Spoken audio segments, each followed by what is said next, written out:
Hi అండి. నమస్తే. నేను Jhansi. Welcome to our channel Jhansi cooking gardening vlogs. ఎలా ఉన్నారండి? అందరూ బాగున్నారా? నేనైతే చాలా బాగున్నాను. మీరు కూడా చాలా చాలా బాగుండాలని మనస్ఫూర్తిగా కోరుకుంటున్నాను.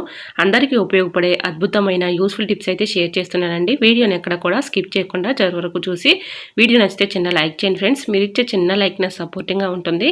మరికొంతమందికి రీచ్ అవుతుంది కాబట్టి ప్లీజ్ అండి, టిప్స్ నచ్చితే తప్పకుండా లైక్ చేయడం మాత్రం మర్చిపోకండి ఫ్రెండ్స్. ఫస్ట్ టైం మన ఛానల్ ఎవరైనా చూస్తుంటే ప్లీజ్ అండి ప్రీవియస్ వీడియో చూసి మీకు నచ్చితేనే ఛానల్ని సబ్స్క్రైబ్ చేసుకోండి. ఎంతవరకు మన ఛానల్ ఎంతగానో ఆదరించి సపోర్ట్ చేసి సబ్స్క్రైబ్ చేసిన ప్రతి ఒక్కరికి కూడా నా హృదయపూర్వక ధన్యవాదాలు తెలియజేసుకుంటానండి. ఇలానే సపోర్ట్ చేయండి. మన ఛానల్లో ఇంకా మంచి మంచి న్యూ టిప్స్ అయితే షేర్ చేస్తూ ఉంటాను. ఈరోజు పెళ్లి రోజు పుట్టినరోజు జరుపుకుంటున్న ప్రతి ఒక్కరికి కూడా హార్ట్ఫుల్ కంగ్రాట్స్ అండి. Many more హ్యాపీటెన్స్ of the day. ఇలాంటి పెళ్లి రోజులు పుట్టినరోజులు ఎన్నో జరుపుకోవాలని మనస్ఫూర్తిగా కోరుకుంటున్నాను. లేట్ చేయకుండా వీడియోలోకి అయితే వెళ్ళిపోదాం. ఫస్ట్ టిప్ని తెలుసుకుందాం.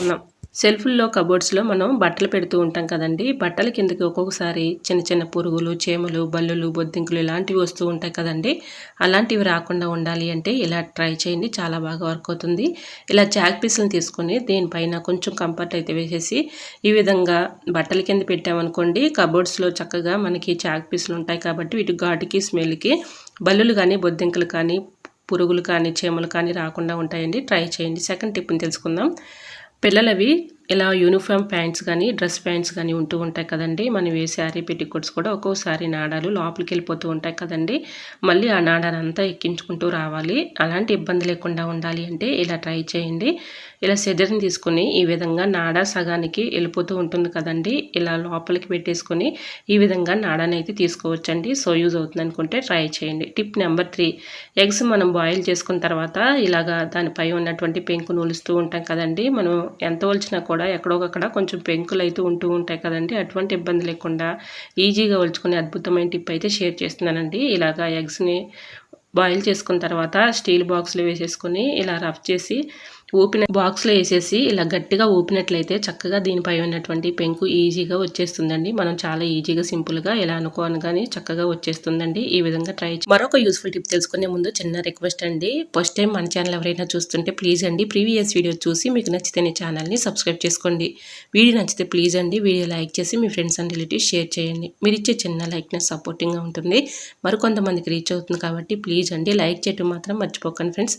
టిప్ నెంబర్ 4, నిమ్మ తొక్కని పడేస్తూ ఉంటాం కదండి. నిమ్మరసం తీసేసుకున్న తర్వాత ఆ తొక్కను చక్కగా యూజ్ చేసుకోవచ్చు. మనం నైట్ గిన్నెలు కడిగేసిన తర్వాత ఎక్కువగా గ్యాస్ స్టవ్ దగ్గరికి ఇలా ఫ్లోర్ మీద ఎక్కువగా బల్లులు, బొద్దింకులు తిరుగుతూ ఉంటాయి కదండి. ఆ ప్లేస్లో ఇలాగ నిమ్మ తొక్క పైన కొంచెం డెటాల్ అయితే వేసుకొని ఇలా ఏ ప్లేస్లో ఎక్కువగా బల్లులు, బొద్దింకులు తిరుగుతున్నాయో ఆ ప్లేస్లో ఇలా పెట్టేసామనుకోండి, వీటి ఘాటుకి స్మెల్కి అవి రాకుండా ఉంటాయండి. ఇలా ట్రై చేయండి, చాలా బాగా వర్క్ అవుతుంది. ఇంకా నెక్స్ట్ టిప్ని షేర్ చేస్తున్నానండి. మనం ఇడ్లీ రవ్వ అయితే ఇలా డబ్బాలో స్టోర్ చేసుకుంటూ ఉంటాం కదండి. ఒక్కోసారి పురుగు వచ్చేసి పాడైపోయి తుట్లు కడుతూ ఉంటుంది కదండి. అటువంటి ఇబ్బంది లేకుండా ఉండాలి అంటే ఇలా ట్రై చేయండి. ఇలా ఎండుమిర్చి తొడుములు అయితే ఉంటాయి కదండి. ఎండుమిర్చి తొడుముల్ని ఇడ్లీ రవ్వలో పెట్టేసి మూత పెట్టుకొని స్టోర్ చేసుకున్నాం అనుకోండి, మనకి పురుగు రాకుండా ఎక్కువ రోజు స్టోర్ ఉంటుంది. సో యూజ్ అవుతుంది అనుకుంటే ట్రై చేయండి. టిప్ నెంబర్ 6, ఏదైనా ఒక చిన్న కంటైనర్ లాంటిది తీసుకొని, ప్లాస్టిక్ బాక్సులు చిన్నవి ఉంటాయి కదండి, అదొక చిన్నది ఒక కంటైనర్ తీసుకొని దానిలో ఇలా కొంచెం సాల్ట్ అయితే తీసుకున్నానండి. సాల్ట్ అయినా తీసుకోవచ్చు, రాళ్ళు ఉప్పు అయినా తీసుకోవచ్చు అండి. ఏది అవైలబుల్గా ఉంటే అది తీసుకోవచ్చు. ఒక గుప్పుడు సాల్ట్ అయితే తీసుకున్నానండి. దీనిపైన కొంచెం షాంపూ అయితే వేసాను. ఇది మొత్తం కలిసేలాగా ఇలా కలుపుకొని మనకి రూమ్స్లో ఒక్కోసారి బ్యాడ్ స్మెల్ వస్తూ ఉంటుంది కదండి. బ్యాడ్ స్మెల్ వచ్చే దగ్గర ఇలా పెట్టేసామనుకోండి బ్యాడ్ స్మెల్ లేకుండా ఉంటుంది. అలానే మన కిచెన్లో నుసి పురుగులు లాంటివి వస్తూ ఉంటాయి కదండి. అలాంటివి కూడా రాకుండా వీటి ఘాటుకి స్మెల్కి అవి దూరంగా పారిపోతాయి. సో యూజ్ అవుతుంది అనుకుంటే ట్రై చేయండి. ఇంకా నెక్స్ట్ టిప్ నెంబర్ 7, ఎలకలతో ఎక్కువగా బాధపడే వాళ్ళకి ఈ టిప్ చాలా బాగా యూజ్ అవుతుందండి. ఒకసారి ట్రై చేయండి, చాలా బాగా వర్క్ అవుతుంది. ఎలకలతో చాలా నష్టపోయిన వాళ్ళు చాలామంది ఉంటారు కదండి, చాలా ఇబ్బంది పడుతూ ఉంటారు. అలాంటి వాళ్ళకి ఈ టిప్ చాలా బాగా యూజ్ అవుతుందండి. అల్లం కొంచెం ఇలాగా దంచేసుకొని కొంచెం పచ్చిమిర్చి కూడా ఒకటైతే సరిపోతుందండి. ఈ విధంగా అల్లం పచ్చిమిర్చిని ఇలాగా కచ్చపచ్చగా దంచేసుకొని దాంట్లో కొంచెం వెన్నపూస ఉంటే వేసుకోవచ్చు అండి, లేదంటే నెయ్యి అయినా వేసుకోవచ్చు. ఏది అవైలబుల్గా ఉంటే అది వేసేసుకోవచ్చు అండి. ఈ విధంగా వేసుకున్న తర్వాత మొత్తం కూడా మిక్సింగ్ చేసేయాలి. దీనిలో ఒక 1/2 టీ స్పూన్ బేకింగ్ పౌడర్ కూడా వేసుకొని ఇలా మొత్తం ఆ మిశ్రమాన్ని పక్కన పెట్టేసుకోవాలండి. ఇలా పొటాటోని ఒకటి తీసుకొని ఈ విధంగా కట్ చేసుకొని మధ్య భాగాన్ని ఇలా తీసేసి ఈ మిశ్రమాన్ని ఇలాగా పొటాటోలో పెట్టేసేసి ఎక్కడైతే మనకి ఎలుకలు ఎక్కువగా వస్తున్నాయో ఆ ప్లేసుల్లో ఇలా పొటాటో ముక్కను పెట్టామనుకోండి, వీటి ఘాటుకి స్మెల్కి అవి దూరంగా పారిపోతాయి. ఒకవేళ తిన్నా కూడా చనిపోతాయండి. ఇలా బటర్ కూడా వేసాం కాబట్టి వీటి స్మెల్కి అట్రాక్ట్ అవుతాయండి. ఇలా మనం ఎక్కడైతే ఎలుకలు మన ఇంట్లో తిరుగుతున్నాయో ఆ ప్లేస్‌లో ఇలా పెట్టేసామనుకోండి వీటి ఘాటుకి, స్మెల్‌కి అవి దూరంగా పారిపోతాయి. ఒకవేళ తిన్నా కూడా అవి చనిపోతాయండి. వీటి ఘాటు అనేది అలా ఉంటుంది. సో, యూజ్ అనుకుంటే తప్పకుండా ట్రై చేయండి. చాలా బాగా వర్క్ అవుతుంది. ఇంట్లో ఎలకలతో చాలా ఇబ్బంది పడుతూ ఉంటాం కదండీ! మనం మెడిసిన్స్ ఏసినా కూడా, బోన్లు పెట్టినా కూడా అవి పడకుండా చాలా ఇబ్బంది పెట్టేస్తూ ఉంటాయి కదండీ! ఇలా ట్రై చేయండి. చాలా బాగా వర్క్ అవుతుంది. ఇంకా నెక్స్ట్ టిప్‌ని కూడా షేర్ చేస్తున్నానండి. ఎలకల్ని చక్కగా తరుము కొట్టొచ్చు. ఈ టిప్‌ని కూడా ఫాలో అయిపోండి. ఏదైనా ఒక బౌల్ తీసుకొని క్యాండిల్‌ని ఇలాగ కొంచెం అయితే క్యాండిల్ అయితే ఇలా తురుముకుందాం కదండీ! ఇలా ఈ క్యాండిల్ ముక్కల్లో కొంచెం అయితే ఇలాగా నాప్థలిన్ బాల్స్ ఉంటాయి కదండీ! అలాంటి బాల్స్ ఒకటి తీసుకొని మెత్తగా పౌడర్‌లాగా చేసుకోవాలి. ఇది చక్కగా మనం బట్టల కింద పెడుతూ ఉంటాం కదండీ! వీటి స్మెల్ అనేది చాలా అట్రాక్ట్ అవుతాయి ఎలుకలు. ఈ విధంగా ఇలా ఒక బాల్ తీసుకొని మెత్తగా పౌడర్‌లా చేసుకోవాలండి. ఇలా ఈ మిశ్రమంలో అది కూడా మెత్తగా పౌడర్‌లా చేసుకున్న తర్వాత ఇందులో వేసుకోవాలండి.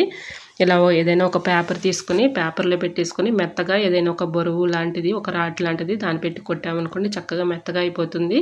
తర్వాత ఈ పౌడర్‌ని కూడా అందులో వేసేసుకొని ఇలా ఈ పౌడర్‌ని కూడా అందులో వేసేసుకున్న తర్వాత గోధుమ పిండి కానీ, మైదా కానీ, శనగపిండి కానీ ఏది అవైలబుల్‌గా ఉంటే అది ఆ పిండిలో అయితే తీసుకోవచ్చండి. మన ఇంట్లో ఏది అవైలబుల్‌గా ఉందో వరి పిండి కానీ, గోధుమ పిండి కానీ, మైదా కానీ, శనగపిండి కానీ ఇలా ఏ పిండిలో ఉన్నా కూడా 2 స్పూన్స్ అయితే వేసేసుకొని దీంట్లో ఈ మిశ్రమంలో ముందుగా మనం క్యాండిల్‌ని అయితే తురుముకున్నాం కదండీ! క్యాండిల్‌లో ఇలాగా మనం నాప్థలిన్ బాల్స్ అయితే వేసుకున్నాం కదా! ఒకటి ఇలా మెత్తగా పౌడర్‌లా చేసుకొని అందులో వేసుకున్నాం. తర్వాత నేనైతే ఇక్కడ గోధుమ పిండి తీసుకొని 2 స్పూన్స్ అయితే వేసుకొని మొత్తం కూడా ఈ విధంగా మిక్సింగ్ చేసుకోవాలండి. ఇలా కొన్ని కొన్ని వాటర్ పోసుకుంటూ మనం చపాతీ పిండిని ఏ విధంగా అయితే కలుపుకుంటామో ఆ విధంగా మొత్తం కూడా ఆ పిండిలాగా కలుపుకోవాలండి. ఇలా ఈ పిండిని చిన్న చిన్న బాల్స్ లాగా ప్రిపేర్ చేసుకోవాలి. ఇలా ఈ పిండినంతా కూడా చపాతీ పిండిలాగా కలుపుకున్న తర్వాత చిన్న చిన్న బాల్స్ లాగా ప్రిపేర్ చేసుకొని మనకి ఎలుకలు ఎక్కువగా ఏ ప్లేసుల్లో తిరుగుతున్నాయో ఆ ప్లేసుల్లో ఒక్కొక్క బాల్ని తీసుకెళ్ళి పెట్టామనుకోండి వీటి ఘాటుకి స్మెల్కి అవి దూరంగా పారిపోతాయండి. వీటి ఘాట్ అనేది అంత బాగా యూజ్ అవుతుంది అనుకుంటే ట్రై చేయండి. ఇంకా నెక్స్ట్ టిప్ని అయితే షేర్ చేస్తున్నానండి. టిప్ నెంబర్ 9 కాఫీ పౌడరు మనం ఇలాగా కొంచెం యూజ్ చేసిన తర్వాత కొంచెం అలానే ప్యాకెట్స్లో వదిలేస్తూ ఉంటాం కదండి.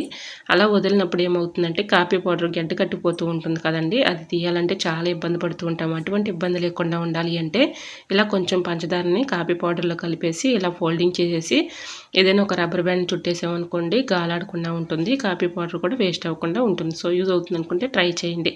టిప్ నెంబర్ 10 బ్లౌజులు అయితే ఇలానే మనం వాషింగ్ మెషిన్లో వేసేస్తూ ఉంటాం కదండి. రోజువారీ బట్టల్లో ఇలాగ బ్లౌజ్ని కూడా వేసేస్తూ ఉంటాము. ఇలా బ్లౌజులు వేసినప్పుడు ఏమవుతుందంటే ఉక్సులు పట్టి మనకి వాషింగ్ మెషిన్ డ్రమ్కి పట్టేసి వాషింగ్ మెషిన్ డ్రమ్ము పాడైపోతుందండి. అటువంటి ఇబ్బంది లేకుండా ఉండాలంటే ఇలాగ బ్లౌజు ఉక్సులు పట్టిని ఈ విధంగా ఫోల్డింగ్ చేసేసుకుని ఒక రబ్బర్ బ్యాండ్ వేసుకొని తర్వాత మనం వాషింగ్ మెషిన్లో వేసుకున్నాం అనుకోండి వాషింగ్ మెషిన్ డ్రమ్ పాడవకుండా ఉంటుంది. బ్లౌజ్ కూడా పాడవకుండా ఉంటుందండి. యూజ్ అనుకుంటే ట్రై చేయండి. ఇంకా నెక్స్ట్ టిప్ అయితే షేర్ చేస్తున్నాను. టిప్ నెంబర్ 14 మన ఆడవాళ్ళందరికీ ఉపయోగపడే అద్భుతమైన టిప్ అండి. వీడియోని ఎక్కడ కూడా స్కిప్ చేయకుండా చివరి వరకు చూడండి. ఇది మన అందరికీ కూడా ఎంత బాగానో యూజ్ అవుతుందండి. రూపాయి ఖర్చు లేకుండా మన ఇంట్లోనే దీన్ని ఇలా ప్రిపేర్ చేసుకొని చక్కగా యూజ్ చేసుకోవచ్చు. స్టీల్ స్క్రబ్బర్ పెట్టి మనం గిన్నెలు కడుగుతూ ఉంటాం కదండి. ఒక స్టీల్ స్క్రబ్బర్ని తీసుకొని ఈ విధంగా బాటిల్ క్యాప్ని అయితే ఇలా కట్ చేసుకోవాలండి. ఇలా కట్ చేసుకున్న తర్వాత స్టీల్ స్క్రబ్బర్లో నుంచి ఒక థ్రెడ్ని గట్టిగా ఉన్నటువంటి థ్రెడ్ని మధ్యలో నుంచి లాగేసి ఇలా బాటిల్ హోల్లో నుంచి బయటకు లాగేసి ఇలా బాటిల్ క్యాప్ని పెట్టుకోవాలండి. ఈ విధంగా చక్కగా మనం రెడీ చేసుకున్న తర్వాత మనం నైటు గిన్నెలు కడిగిన తర్వాత ఒక్కొక్కసారి సింక్ కూడా క్లీన్ చేస్తూ ఉంటాం కదండి. సింక్ కొంచెం హార్బిక్ వేసి ఇలా క్లీన్ చేస్తూ ఉంటాం కదండి. హార్బిక్ వేసిన తర్వాత మనం చేత్తో క్లీన్ చేయాలంటే చాలా ఇబ్బంది పడుతూ ఉంటాం కదండి. అది కెమికల్ కాబట్టి మనం చేత్తో ఇలాగా క్లీన్ చేసుకునే పని లేకుండా ఈ విధంగా చక్కగా ఈ స్క్రబ్బర్ని ఈ విధంగా తయారు చేసుకున్నాం కదండి. చాలా చక్కగా క్లీన్ చేసుకోవచ్చు. ఇలా గిన్నెలు కడిగేసుకున్న తర్వాత చక్కగా సింక్ కూడా ఈ విధంగా క్లీన్ చేసేసుకొని ఇక్కడ ట్యాప్కి ఇలా తగిలించేసామనుకోండి వాటర్ అంతా కూడా కారిపోతుంది. మనం తర్వాత మళ్ళీ యూజ్ చేసుకోవడానికి చాలా బాగా వర్క్ అవుతుంది. సో యూజ్ అవుతుంది అనుకుంటే ట్రై చేయండి. ఇంకా నెక్స్ట్ టిప్ని అయితే షేర్ చేస్తున్నాను. మనం సరుకులు తెచ్చుకున్నప్పుడు ఇలాగ మనం కొంత డబ్బాలో యూజ్ చేసుకోగా కొంత మిగిలిపోతూ ఉంటుంది కదండి. మనం ప్యాకెట్స్లో అలానే ఉంచేస్తే ఒక్కోసారి ఆ ప్యాకెట్లో ఉన్నదంతా కూడా పురుగు పట్టేసి పాడైపోతూ ఉంటుంది కదండి. అలా పాడవకుండా మనం ఎక్కువ రోజులు స్టోర్ ఉంచుకోవాలంటే ఇలా ట్రై చేయండి. స్టవ్ ఆన్ చేసుకొని స్టీల్ అట్లకర్ని ఇలా స్టవ్ మీద కొంచెం హీట్ చేసుకోవాలండి. ఇలా హీట్ చేసుకున్న తర్వాత ప్యాకెట్ని ఈ విధంగా అయితే ఫోల్డింగ్ చేసుకోవాలి. ఇలా ఫోల్డింగ్ చేసుకున్న దానిపైన ఇలా స్టీల్ అట్లకర్రతో ఇలా అంటిస్తే చాలండి. మనకి ఇలా ఈ ప్యాకెట్ అయితే క్లోజ్ అయిపోతుంది. పురుగు రాకుండా, పాడైపోకుండా, లోపల ఉన్నటువంటి సరుకులు పాడవకుండా ఉంటాయండి. ట్రై చేయండి. ఇంకా నెక్స్ట్ టిప్ని అయితే షేర్ చేస్తున్నాను. Tip number 15. ఒక్కొక్కసారి మనం అనుకోకుండా టైల్స్ మీద ఇలాగా ఇంకు మరకలు కానీ అలా నెయిల్ పాలిష్ కానీ పడుతూ ఉంటుంది కదండి. ఆ మరకలు మనం క్లీన్ చేయాలంటే త్వరగా పోవు కదండి. ఇలా ట్రై చేయండి. పర్ఫ్యూమ్ అయితే కొంచెం స్ప్రే చేసేసి ఏదైనా ఒక కాటన్ క్లాత్ క్లీన్ చేసుకున్నాం అనుకోండి, చక్కగా పోతుంది. ట్రై చేయండి. ఇంకా నెక్స్ట్ టిప్ని తెలుసుకునే ముందు చిన్న రిక్వెస్ట్ అండి. ఈ టిప్స్ అన్నిట్లో ఏ టిప్స్ అయితే నచ్చాయో, ఏ టిప్స్ అయితే యూస్ఫుల్గా ఉన్నాయో తప్పకుండా కమెంట్ సెక్షన్లో కమెంట్ చేయడం మాత్రం మర్చిపోకండి ఫ్రెండ్స్. ఎగ్స్ బాయిల్ చేసుకునేటప్పుడు కొంచెం నిమ్మరసం, కొంచెం సాల్ట్ వేసేసి బాయిల్ చేసామనుకోండి, మనకి ఎగ్స్ చక్కగా వస్తాయి. సో యూజ్ అవుతుంది అనుకుంటే ట్రై చేయండి. Tip number 17. మనం ఇలాగా డస్ట్ అంతా కూడా ప్లాస్టిక్ చాట్లోకి ఎత్తుతూ ఉంటాం కదండి. ప్లాస్టిక్ చాట్ మనం వాటర్తో క్లీన్ చేస్తూ ఉంటాము. అటువంటి ఇబ్బంది లేకుండా ఉండాలంటే ఏదైనా ఒక కవర్ని ప్లాస్టిక్ చాట్కి ఇలా తగిలించేసామనుకోండి, మనం క్లీన్ చేసే పని ఉండదు. సో యూజ్ అవుతుంది అనుకుంటే ట్రై చేయండి. పాలు పైకి పొంగిపోకుండా ఉండాలంటే ఈ టిప్ని అయితే ఫాలో అయిపోండి. మనం పొయ్యి మీద పెట్టి ఒక్కోసారి మర్చిపోతూ ఉంటాం కదండి, అవన్నీ కూడా పొంగిపోతూ ఉంటుంది. మళ్ళీ స్టవ్ అంతా ఖరాబ్ అయిపోతుంది. క్లీన్ చేయాలంటే చాలా కష్టపడుతూ ఉంటాం కదండి. అటువంటి ఇబ్బంది లేకుండా ఉండాలంటే ఒక గెరిటిని పాలలో పెట్టేస్తే పైకి పొంగిపోకుండా ఉంటాయి. Tip number 18. పంచదార ఒక్కొక్కసారి చీమలు వచ్చేస్తూ ఉంటాయి కదండి. పంచదారకి చీమలు రాకుండా ఉండాలంటే ఇలా ట్రై చేయండి. ఇలా పంచదారలో ఎల్లుల్ని ఒక 2 తీసుకుని అందులో పెట్టేసామనుకోండి, వీటి ఘాటుకి స్మెల్కి మనకి చీమలు రాకుండా ఉంటాయండి. ట్రై చేయండి. చాలా బాగా వర్క్ అవుతుంది. మరొక యూస్ఫుల్ టిప్ తెలుసుకునే ముందు చిన్న రిక్వెస్ట్ అండి. ఫస్ట్ టైం మన ఛానల్ ఎవరైనా చూస్తుంటే ప్లీజ్ అండి, ప్రీవియస్ వీడియో చూసి మీకు నచ్చితేనే ఛానల్ని సబ్స్క్రైబ్ చేసుకోండి.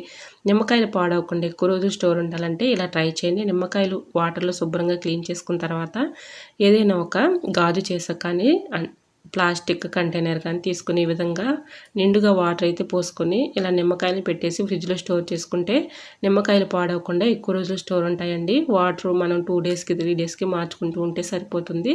పాడవకుండా ఎక్కువ రోజులు స్టోర్ ఉంటాయి. సో యూజ్ అవుతుంది అనుకుంటే ట్రై చేయండి. Tip number 20. ఎలకలకి ఇంకొక యూస్ఫుల్ టిప్ని కూడా షేర్ చేస్తున్నానండి. ఇంట్లో ఎలకలతో చాలా ఇబ్బంది పడే వాళ్ళకి ఈ టిప్స్ అయితే చాలా బాగా యూజ్ అవుతాయండి. మీకు ఏ టిప్స్ యూజ్ అవుతున్నాయి అనుకుంటే ఆ టిప్స్ అయితే ఫాలో అయిపోండి. ఇలా ఎలకలు ఈ 3 టిప్స్లో ఏది మనం ఫాలో అయినా కూడా చక్కగా పోతాయండి. ఒకసారి ట్రై చేయండి. చాలా బాగా వర్క్ అవుతుంది. ఏదైనా ఒక ప్లేట్ తీసుకొని, ఏదైనా ఒక బౌల్ లాంటిది తీసుకొని దానిలో లెమన్ ఉంటుంది కదండి, లెమన్ పై ఉన్నటువంటి తొక్కను కొంచెం తురుముకోవాలి. దానిలో ఒక 1/2 టీ స్పూను కారం వేసేసుకొని ఈ 2 బాగా మిక్సింగ్ చేసుకొని పక్కన పెట్టేసుకోవాలి. దీనిలో గోధుమ పిండి కానీ వరిపిండి కానీ ఏది అవైలబుల్గా ఉంటే అది ఏ పిండిలైనా వేసుకోవచ్చండి. నేను ఇక్కడ గోధుమ పిండిని అయితే తీసుకున్నాను. 2 స్పూన్స్ అయితే వేసుకొని దీనిలో వెన్నపూస కానీ బటర్ కానీ ఏదైనా కూడా అండి. నేనైతే ఇక్కడ వెన్నపూస వేయలేదండి, బటర్ వేసుకున్నాను. దీనిలో కొంచెం బేకింగ్ పౌడర్ కూడా వేసేసి ఈ విధంగా చపాతీ పిండిలాగా ప్రిపేర్ చేసుకోవాలి. ఇలాగా ఈ బాల్ లాగా ప్రిపేర్ చేసుకున్నాం కదండి, ఇలాగ మనం ఒక హోల్ లాగా పెట్టేసుకొని దీని లోపల ముందుగా మనం పెట్టుకున్నటువంటి కారము, అలానే దీనిలో మనం నిమ్మ తొక్కలు వేసాం కదండి, ఈ 2 కూడా బాగా మిక్సింగ్ చేసి ఈ మిశ్రమాన్ని కూడా దానిలో పెట్టేసి ఇలాగ బాల్ లాగా మనం ఇలా ప్రిపేర్ చేసుకొని ఎలకలు ఎక్కువగా ఏ ప్లేస్లో తిరుగుతున్నాయో ఆ ప్లేస్లో ఇలా పెట్టేసామనుకోండి, వీటి ఘాటుకి స్మెల్కి అవి దూరంగా పారిపోతాయండి. ఒకవేళ తిన్నా కూడా వీటి ఘాటు అనేది చాలా ఎక్కువగా ఉంటుంది కాబట్టి చనిపోతాయండి. ట్రై చేయండి. ఐ హోప్ ఈ టిప్స్ అన్ని మీకు నచ్చాయి అనుకుంటున్నా. నచ్చితే మాత్రం ప్లీజ్ అండి వీడియో లైక్ చేసి మీ ఫ్రెండ్స్ అండ్ రిలేటివ్స్ షేర్ చేయండి. ఫస్ట్ టైం మన ఛానల్ ఎవరైనా చూస్తుంటే ప్లీజ్ అండి ప్రీవియస్ వీడియో చూసి మీకు నచ్చితే ఛానల్ని సబ్స్క్రైబ్ చేసుకోండి. పక్కనే ఉన్న బెల్ ఐకాన్ క్లిక్ చేయండి. బెల్ ఐకాన్ క్లిక్ చేయడం వల్ల నోటిఫికేషన్ వస్తుంది. మన వీడియోస్ అనేది మిస్ అవ్వకుండా చూడగలుగుతారు. మన ఛానల్ని ఎంతగానో ఆదరించి సపోర్ట్ చేసి సబ్స్క్రైబ్ చేసిన ప్రతి ఒక్కరికి కూడా పేరు పేరు చొప్పున నా హృదయపూర్వక ధన్యవాదాలు తెలియజేసుకున్నానండి. ఇలానే సపోర్ట్ చేయండి. మన ఛానల్లో ఇంకా మంచి మంచి న్యూ టిప్స్ అయితే షేర్ చేస్తూ ఉంటాను.